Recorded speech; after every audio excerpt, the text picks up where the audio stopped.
This man cannot remain in power. Mr. President, were you calling for regime change? No.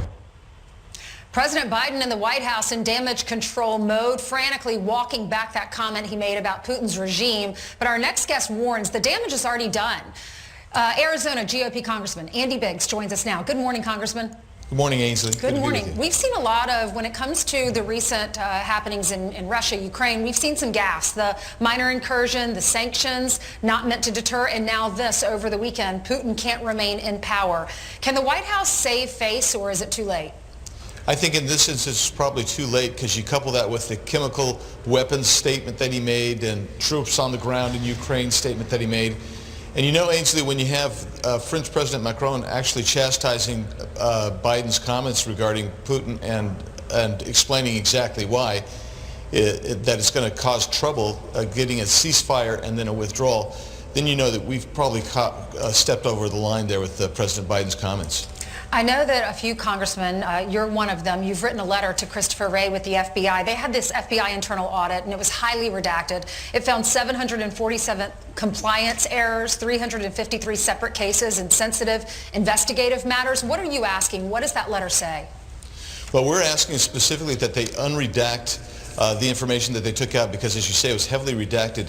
But the report did mention that there were things like search warrant and other procedural errors. And we really need to get to the bottom of that. And then the other aspect to it, Ainsley, is that Christopher Wray was before Congress and testifying that they always follow these predicates and these rules. Well, we need to find out if they've actually corrected these, who was targeted, why they were targeted, and how these errors might have in fact impacted these investigations. What is your biggest concern? My biggest concern is that we have an ongoing lack of trust by not just members of Congress, but the public with the police apparatus of the United States government, especially the FBI.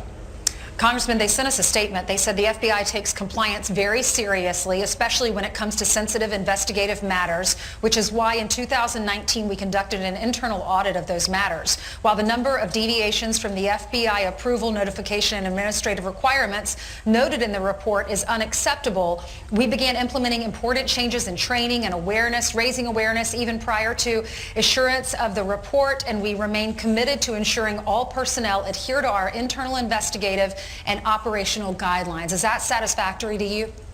Not really. It's kind of a vague response, isn't it? I mean, they don't talk specifically about half of the people that they investigated were public officials. We don't know what the predicates were for that. If they even had predicates, we don't know what they've done specifically to correct these problems. We don't know if there's been disciplinary action taken. We don't know if these affected investigations, and ultimately whether any charges would be brought based on some of the errors that they found. Congressman, thank you. Please let us know how it turns out. Will do. Thanks, Ainsley. All right, thank you.